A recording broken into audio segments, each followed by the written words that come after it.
Well, this is kind of reminding me of the moment when I debated Rick Warren once at Saddleback, just in his office. It was just the two of us and John Meacham, who was moderating, and he was telling me that basically without God, people would just be raping and killing, and that you require this as an anchor for an ethical life.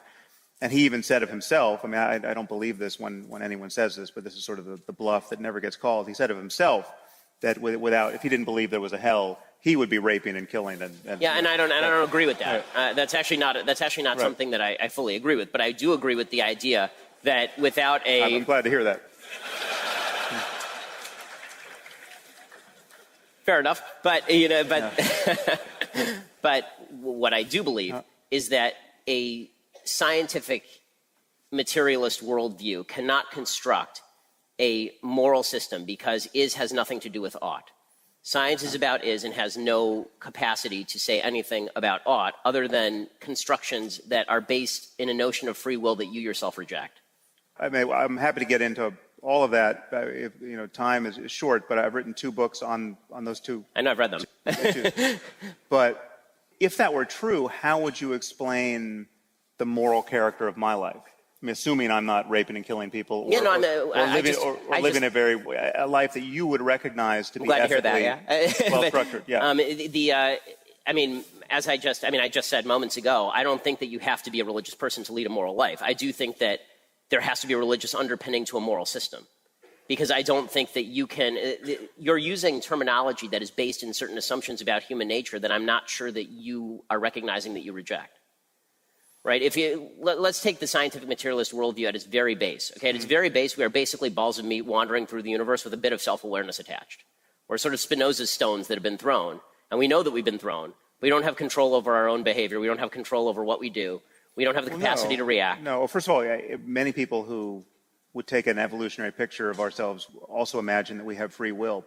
I've never understood that perspective, to be honest with you. I'll put the free will piece in play here, because I think there are moral insights we can have when we see through the illusion of free will, which we really can't easily have without doing that. And then I want to bring you in here, Eric. You're very, very patient.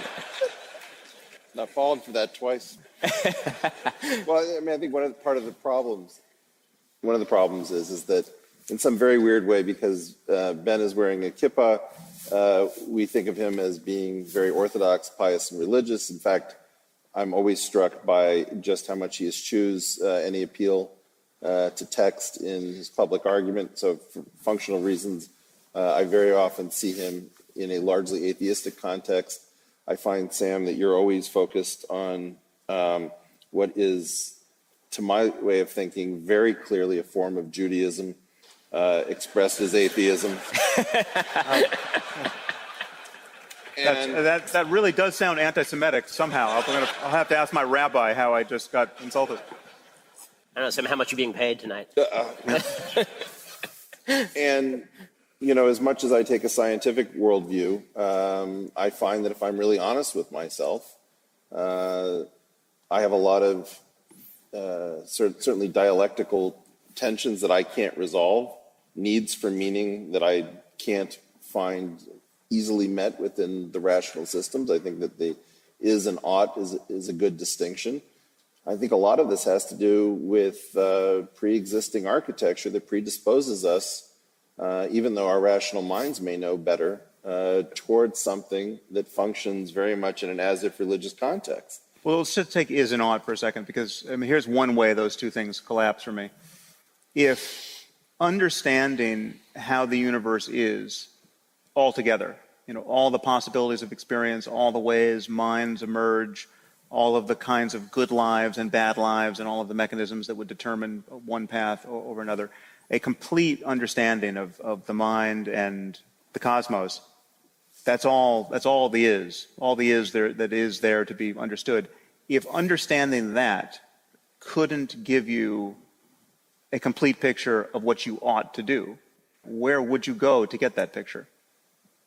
If you sum all the facts, how does that not give you a way to chart your course in this universe? Well, what else is there to inform your life? Well, there are these things that we notice in our minds that we can that run through our fingers like quicksilver, that aren't exactly facts, these intuitions, these things that gnaw at us, even though we know the answer, we feel superstitious, we feel guilt. How economists talk about utility as a one-dimensional object, but how many kinds of utility and disutility? I can be happy, I can be interested, I can be fulfilled, all these different ways of tagging, utilities and disutilities. And if you just notice your mind, you'll notice that there are all sorts of things going on in it that really aren't about facts. And I don't know where they originate, neither do you. But see, but just translate what you're saying. Sure. I mean, how I'm hearing what you're saying. You're telling me facts about the mind, which I agree with. I mean, there's kind of a congress in there. You guys decided that there was like objective reality when you were having that conversation, and I suppose that there's probably objective reality, but I think that a lot of what goes on is that we've been in the shallow end of science, where more or less, me and let's say this gentleman over here share enough that we can probably agree that the square root of 2 is provably irrational. I believe that that's probably an objective fact, but I don't believe proof checking is objective, because we have things like the Amabi problem that sit in the literature for years and we think it's proved, but it turns out we didn't have the right proof. So we have situations in which we've been picking low-hanging, easy fruit to console ourselves that we can all get at the objective reality. We've all seen optical illusions where, some color is exactly the same wavelength, but it looks two different ways because of the surroundings. Okay, but so that's a great example. Just let's linger there for a second. So again, we thought we knew what we were talking about, and then we find out at a deeper level that we didn't, and then we think we know what we're talking about again, and then it can reverse again. But that move to the deeper level is more facts. It's more context. It's more objectivity. Right, but we already agreed on something that turned out not to be true as objective fact. And then so the point is that I'm not entirely sure in any of these. Like, if I take the irrationality of the square root of 2, there's a concept called not worth worrying about. Well, that does a lot of work. It's just not worth worrying about whether or not somebody's going to find a mistake in that proof, because it's so short.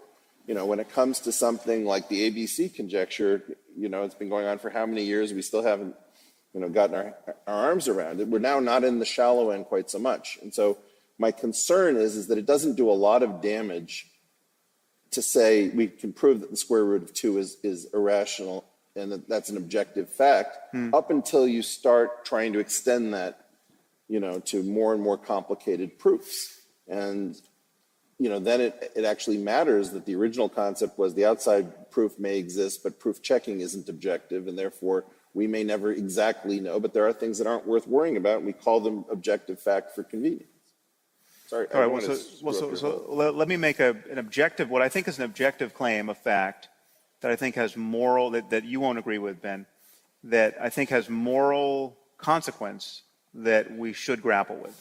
So it connects to a very real-world issue like wealth inequality, right? So wealth inequality is a problem if you think it's a problem, or it's inevitable if you think it's inevitable. But I think everyone would agree that some level of wealth inequality would be intolerable and that we would want to correct for it. But wealth inequality is just one kind of inequality. There's every other kind of inequality, and there's this fact that none of us. And this goes to the free will issue. So what we imagine is that people, they have a certain inheritance. They have their genes. They have their environments. You didn't pick the fact that you weren't born yesterday in Syria. You were born in a stable society when you were born. We can't truly own all of our advantages. We didn't make ourselves. But most people feel that there's something like a ghost in the machine that has free will that can make the best of even a bad situation. Now, I think you probably agree that some situations are so bad that the deck can be so stacked against you that it's just life is unfair. Here are claims about you that I think are true and have kind of should be morally salient. You didn't make yourself. You didn't determine anything about yourself that you would use as an exercise of your own free will. So you're very intelligent, you're very literate, you're very interested in things that get you ahead in all the ways you've gotten yourself ahead. You didn't create that about yourself, right? And obviously there's a genetic component to that, there's an environmental component to that, maybe there's just, cosmic ray bombardment that can help or hurt. Who knows what influences are there, but none of that is something that you have authored. And that's true of everyone in the room. You have exactly the disposition you have, the effort you have. If you wake up tomorrow morning with twice the capacity for effort and grit that you had yesterday, you won't know where that came from. If it comes from a book you read, you can't determine the fact that the book had precisely the influence it had and not a little bit less or a little bit more. Well, you are part of a system of influences. And so this is a picture, in my view, that just makes a mockery of the notion of free will, right? It goes down to the smallest possible case of, my getting to the end of the sentence, right? It's just, like if I have a stroke now, well then, sorry, I can't do it. But I didn't, and I didn't choose that either. So now that, I think taking that on board does not rob us of morality. I think because we still have a preference between an excruciating plunge into civil war and needless misery and building a viable global civilization where the maximum number of people thrive. So you're using a lot of active verbs for a person who is a product active. Of environment and genetics. Well, but it's all happening. Like if I were, we can build robots that act, right? And I'm moving my hands now, but I honestly don't know how. But is the robot moving the hands? Or, I mean, the point that I'm making is when you say we can discern, we can build, we can create, we can decide. But it's exactly like you speaking now. You don't know how you follow the rules of English grammar. I'm not arguing that you can't make a convincing case that I don't have free will. I'm arguing that you can't make a convincing case you can build a civilization on lack of free will. Take this case. The moral relevance of this, and Eric, I'd be interested to know if you agree with this.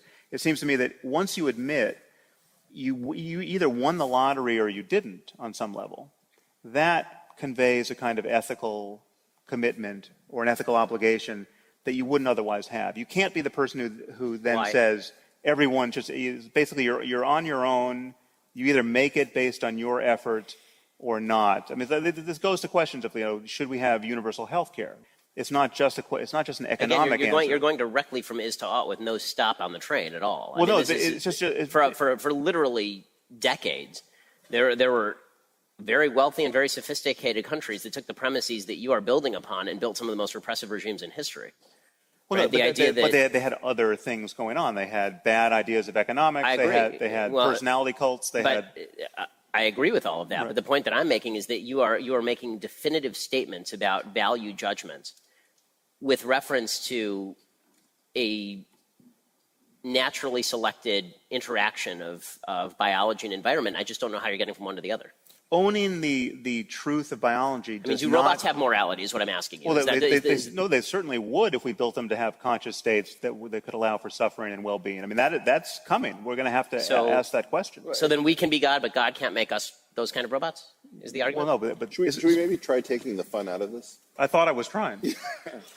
So, one possibility is that there's like a layer cake, and at the bottom you've got, quantum field theory, and then you get organic chemistry, and you build this thing up, and you've got natural and sexual selection, and then you get systems of morality riding on top of this, and there's some sort of weird category error between the layers of this cake. So it may be that if you can get rid of quantum indeterminacy, that you have effectively Laplacian determinism and everything is a product of initial conditions, and that takes place at the lowest level, but there's no morality at the level of exciting fields and electrons and quarks.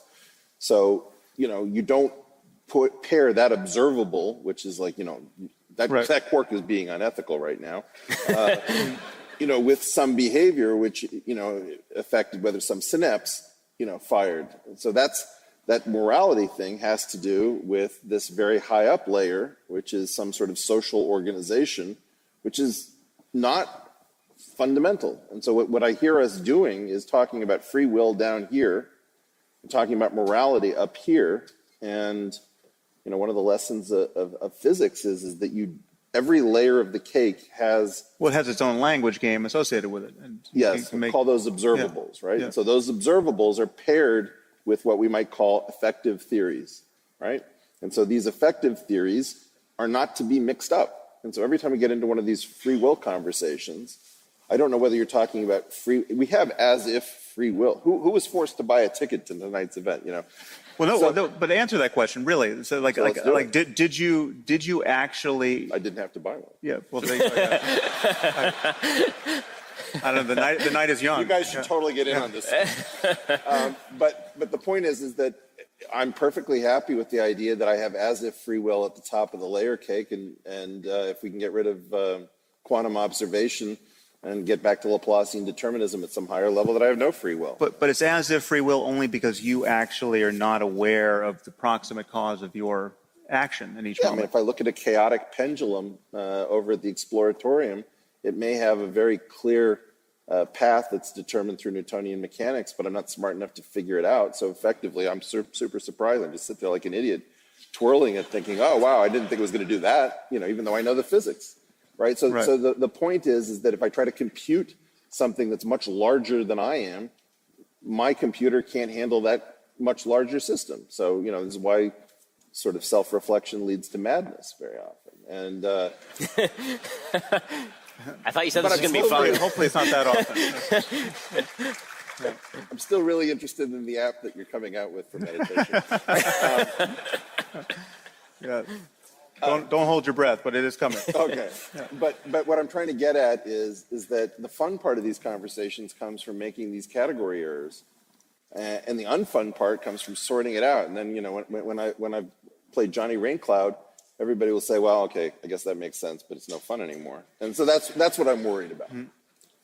Well, but you're not disparaging the idea of a unity of knowledge, right? You're not, at each layer of the cake, you can make a smooth transition between layers that doesn't Maybe that I can't usurp your compute. understanding of each layer. I mean, I have a fair idea when my wife's going to be angry at me for not doing the dishes, but I can't recover it from quantum field theory, right? Well- So the idea is that maybe that the quantum field theory determines her behavior. No, but there's nothing about doing dishes that violates quantum field theory.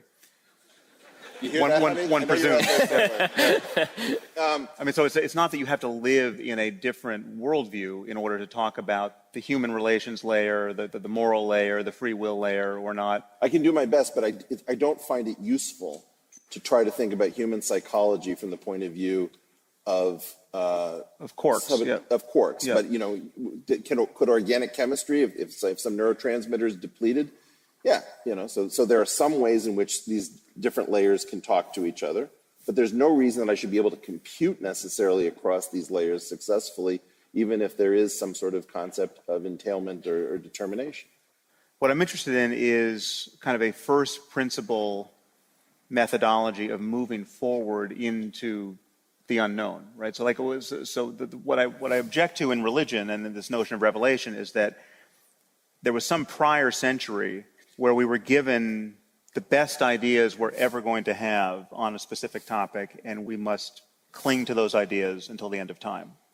This is the analogy or the rubric that I find most convincing. It's like there's only ever been people talking about reality here, right? And therefore you can either locate yourself in a current, modern, open-ended conversation, or you can anchor yourself to an ancient one and never give yourself the freedom to rethink it. And you could have done it with Homer, you could have done it with Aristotle, you could have done it with Shakespeare, and the Hindus have done it with the Ramayana and the Mahabharata, and you're losing no sleep over whether or not you should do likewise, right? And so my sense is that we need to, every question of societal importance requires that we now outgrow the accidents of merely contingent history, outgrow the fact that people used to be living in geographical isolation from one another and linguistic isolation from one another for centuries, and outgrow, therefore, our religious provincialism and just get to a common humanity that's using the best tools available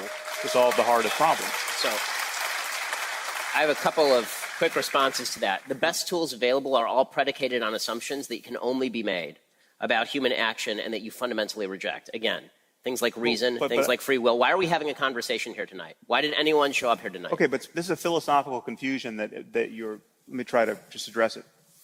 Reason does not require free will. Reason requires convincing me having a mind that can follow an argument. and can care about whether or not you're following it. But me responding accurately. to your argument is not a matter of choice at that point. So what's It's never, the point? but the thing is, reason is never a matter of choice. If I convince Then why you, is reason superior to amygdala response, passionate amygdala response? well, because one, it's scalable. One, it's if I give you sufficiently good reasons for anything, Right. you will helplessly believe what I believe. It won't be a matter of choice. You never choose what But you why believe. are you giving me those reasons? If I prove to you that Again, you're using a lot of active verbs for a guy who has no capacity to choose himself. well, no, but I'm doing no. You're using my language, and then you're building a house using the bricks that I'm giving you. No. To stick with reason, the one brick.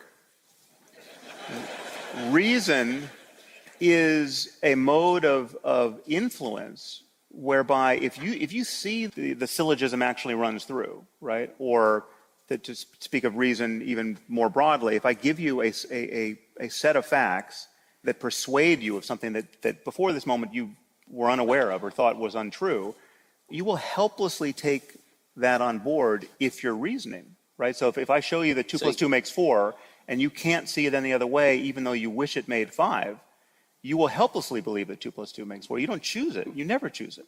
Well, It's I not. mean, It's the prototypical instance. given our current situation, I would argue that a lot of people choose not to believe that 2 plus 2 equals 4. Well, yeah, but that's a failure of rationality. I agree. But my point You're not making a moral case for rationality. You're making an effective case for rationality.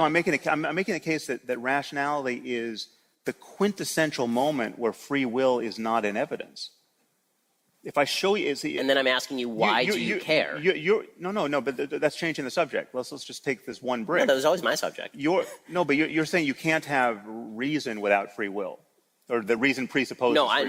What I'm saying is that you cannot have reason without making an assumption about the function of the human mind that is not evidenced by evolutionary biology or science. No. Reason maps on. Well, Eric, help me here, but. Reason, in my view, reason maps onto reality. I mean, there's a fit between. It's not a perfect fit. I mean, hence our predicament. But what I'm asking is why you think the firing of certain neurons is more morally appropriate than the firing of other neurons. Sorry, I would be happy to get to that, but let me just stick with reason for a second. Reason maps onto reality. That's why it is reason. Like just arithmetic. If I take two objects, I have 2 oranges here, and I hide them, and I add 2 more, right? You're in order to form any rational expectation of what's now behind the chair, you're doing arithmetic, right? That's just reasoning about objects. It's not the fact that is so reliably. But you're making here's the problem, I think, in the disconnect we're having. I'm not arguing that you don't agree reason exists. I'm arguing that your whole mode of creating a societal morality is based on this reason. And you're making a moral argument that reason is superior to any other method of eliciting a response. The way that you are talking about reason is that reason is basically a key, and you stick it in the lock of my thinking, and suddenly the door opens. Why is that? So I'm asking you, there are many ways to open that door, including using a battering ram, which has been the preferred method of most governments over history. You need to make an argument to me why it is more moral. How are you getting to the ought of reason without any appeal to a morality that exists beyond you?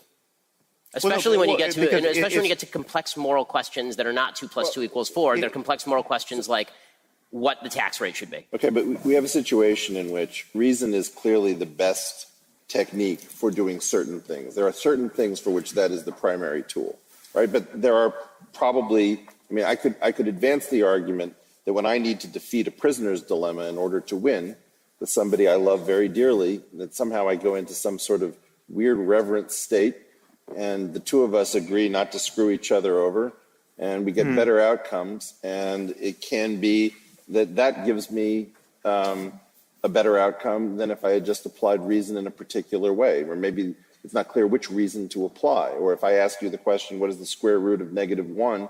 And you say, well, there is no square root of -1 until some years later somebody comes up with the complex numbers, right? There's a lot of nuance here, and I would say that I don't usually want to use reason, when I stumble on a bear, because it just takes too long. But it's not irrational to run from a bear. You don't have to delude not yourself running. about anything or to fight a bear. So it's not like this is the old trope of prove to me you love your wife, right? I mean, this is what Rick Warren says when you walk into his office. No, all I'm suggesting is that we have responses that are adaptive, responses that are maladaptive. Reason has this beautiful capacity that I can force. Like if I'm in a math department, somebody hates my guts and they don't want to accept something, I can usually wrestle them to the ground. We don't need a referee, and they will finally cry uncle and say, yes, you proved it to me, right? Right. So this is like a beautiful thing, and I think you're very attached to it. I like it a lot. But if you notice that if you try this not in a math department but on Twitter, it doesn't work nearly as well. Right? So fundamentally, people are able to escape very, very easily, and they don't even seem to notice or care.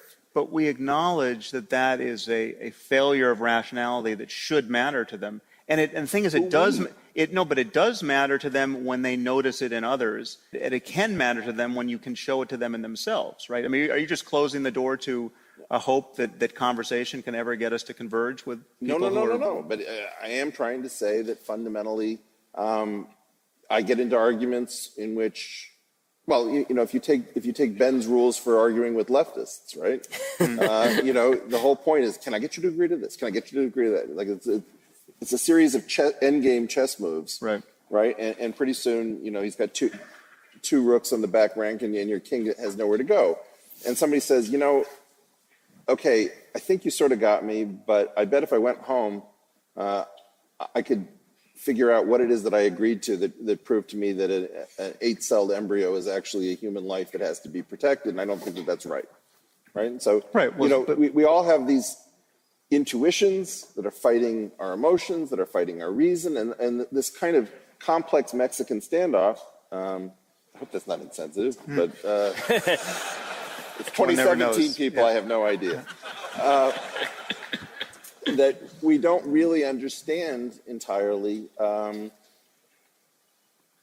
think you can make a very powerful case for how well reason can work, and I think this is one of the reasons why so many people will show up when you decide to visit San Francisco. You can do more with reason than I can. I have to use all sorts of crazy hacks and emotion and intuition in order to get where I'm going, and I don't think I can do it. We might be bounding reason as just a kind of a set of operations a little differently. Because again, back to the bear, right?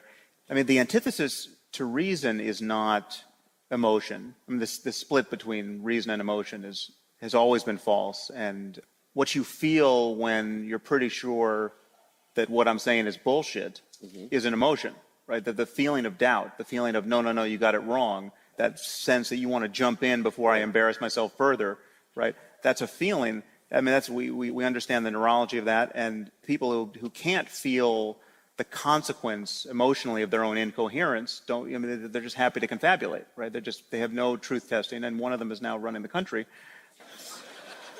But it matters, again, to come back to your point, it matters because it's the only thing that scales. It's the only thing that you can put over the transom to a total stranger who is sane and who cares to have his map of the world actually fit the world to a first approximation. It's the only, it's like, how did we all get to this theater tonight?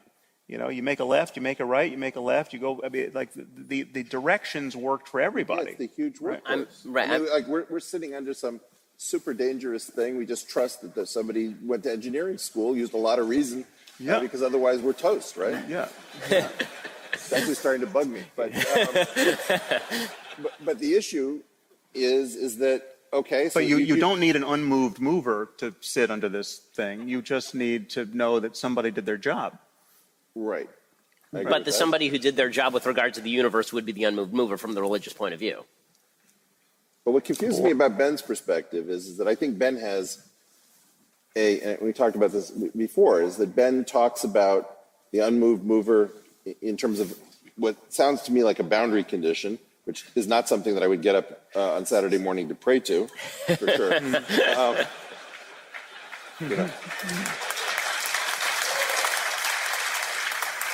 But then I think Ben has this much more personal God that accepts petitions and gives instructions, that he's much more reluctant to talk about in the same terms, because he absolutely wants to play nice with us who are not possessed of as much belief. And so I don't know Ben well enough to know how we get from Ben 1 to Ben 2, which I think would be very interesting.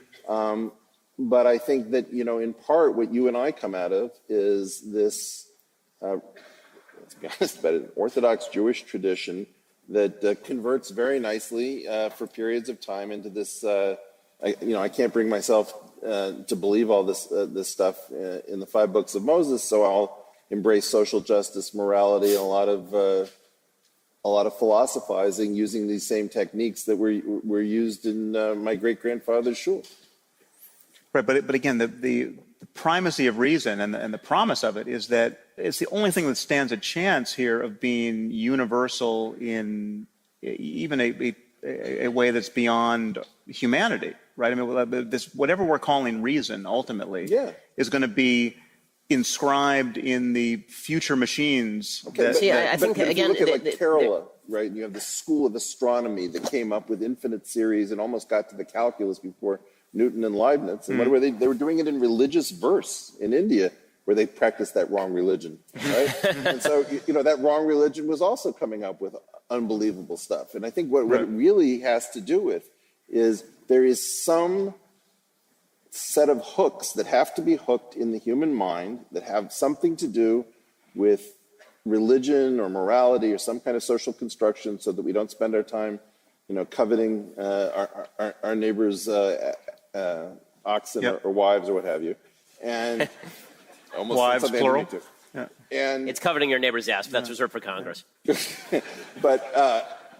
But what we keep doing is we keep finding this. There is some sort of conserved Platonic or prototypical religion that each of our religions are some sort of, particular instantiation of. And I think that what's tough is that once you get to the point where you actually, swim back up and you say, I really have no idea why I believe that original thing.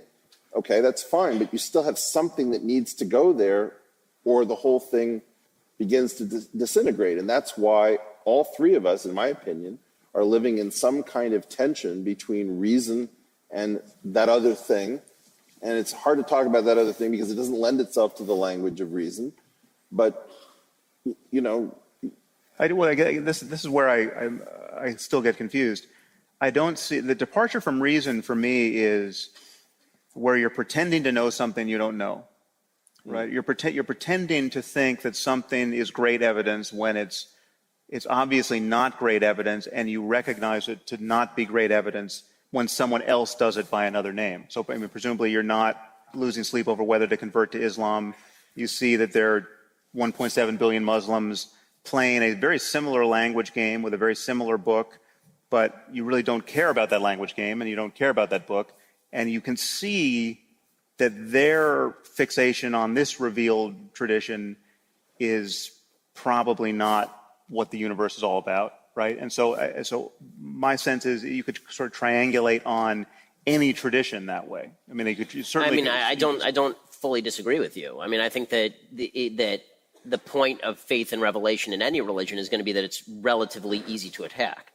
I don't actually think that's. I'm not going to sit here and pretend that it's a rational thing to believe that God talked to a bunch of people on a mountain. Of course, that's not a rational thing. Right, especially when he's done it many times on many mountains, and these are irreconcilable. Well, but again, it's not rational, so I don't believe that he did it many times on many mountains. I think he did it once on one mountain. But the fact is that but the fact that.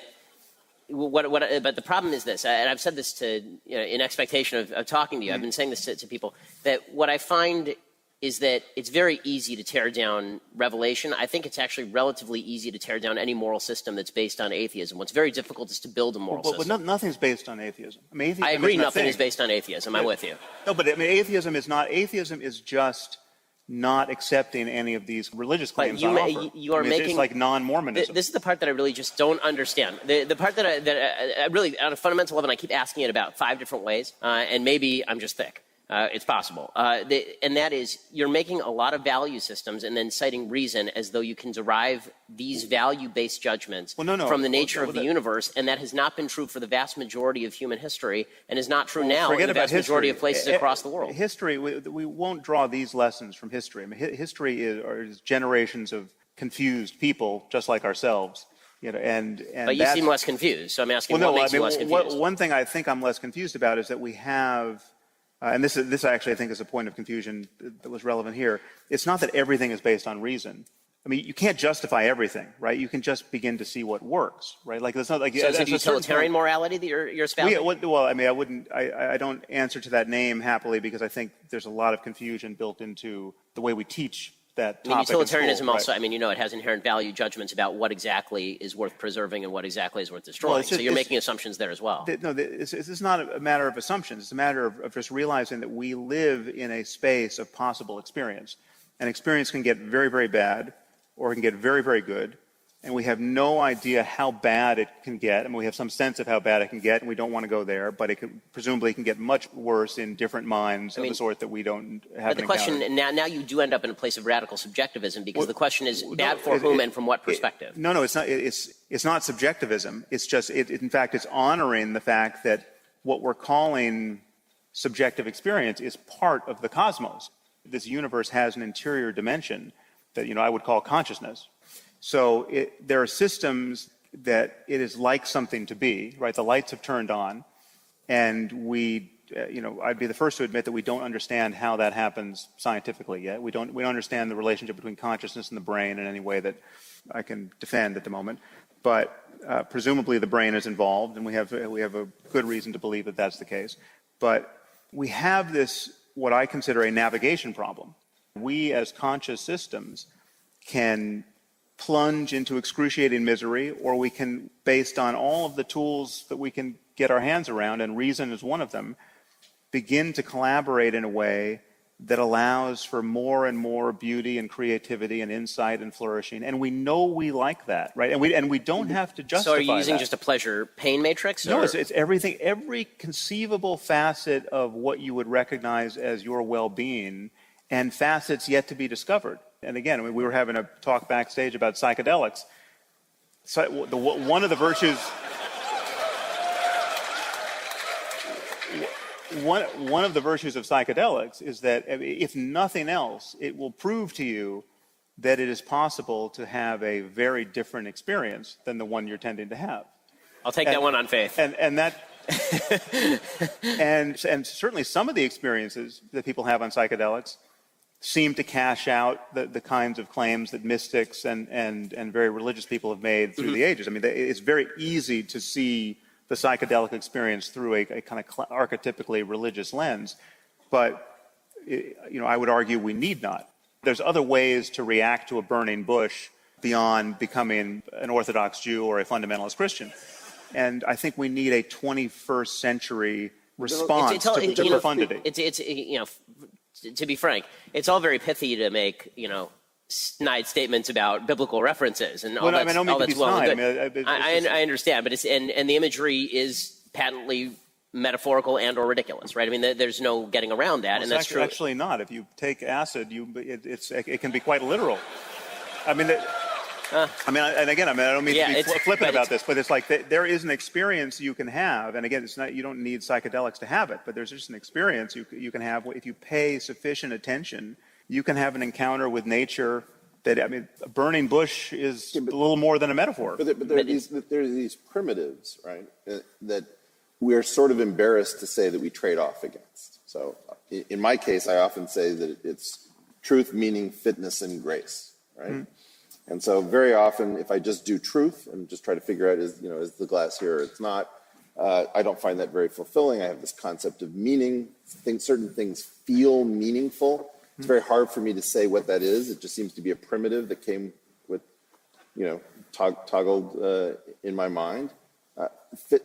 Fitness, if what you're doing isn't successful, your lineage doesn't get to keep playing.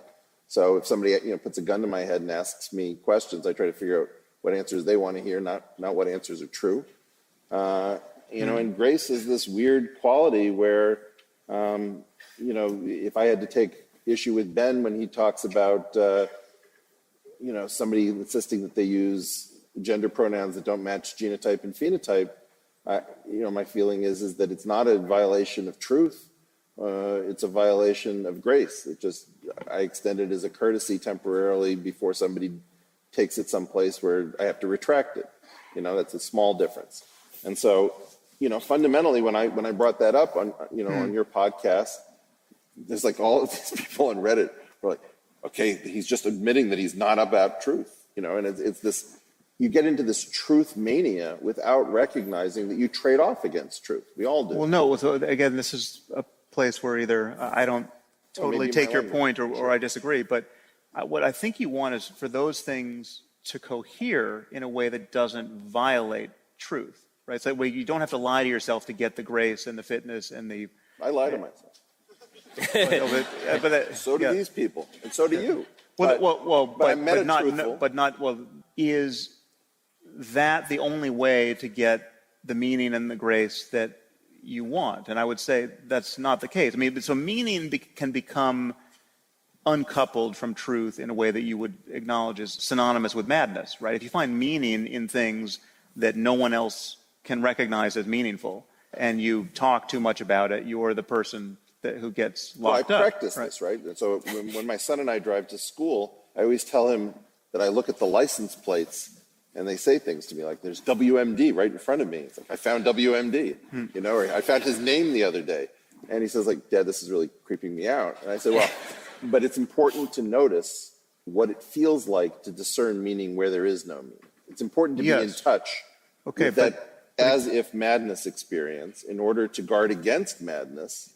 So I think that you have to, I am open, for example, to suspending my insistence on truth for periods of time. When I give the example of, square root of -1, whoever figured out the complex numbers probably started saying, there's no solution. Okay, what if something, I don't even know what it is. And you're groping around in the dark and the hand waving comes out. You start lying about things.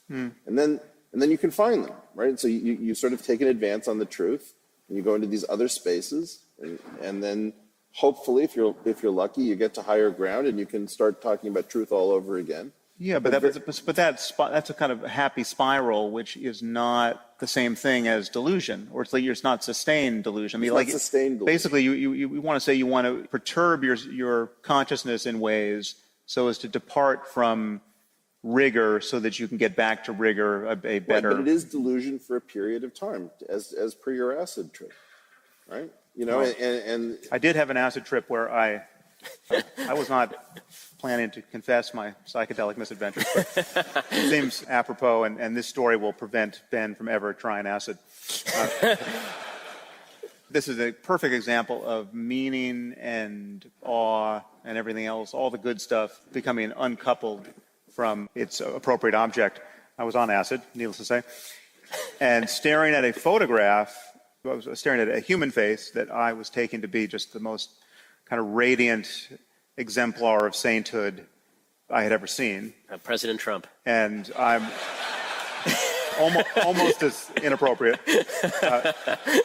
And I'm staring at this thing and having, the beatific vision in the eyes of another. And, if anyone has ever taken acid and looked at a photograph, you know that this of a person, you know what I mean. But I was staring in awe for an eternity. And then when I came down to the point where I could recognize who I was staring at, it was a cover of TV Guide with Dick Van Dyke looking completely maniacal. So yes, I mean you can have the beatific vision in a puddle of Coke on the sidewalk. Yeah. And for some reason you've never let go of Bye Bye Birdie. Yeah. I'm worried we're going to have a sixth book of Moses before long. But the issue is, I think the struggle is to get the most meaningful moments personally, and the most useful ways of thinking personally and collectively, to align in such a way that we can. I mean, the only way to play a language game successfully with other people is to not have it be the cover of TV Guide and Dick Van Dyke, and have it be something that is an appropriate object of everyone else's attention, so that you can communicate your experience of meaning. I mean, that's the challenge of remaining sane and collaborating with others.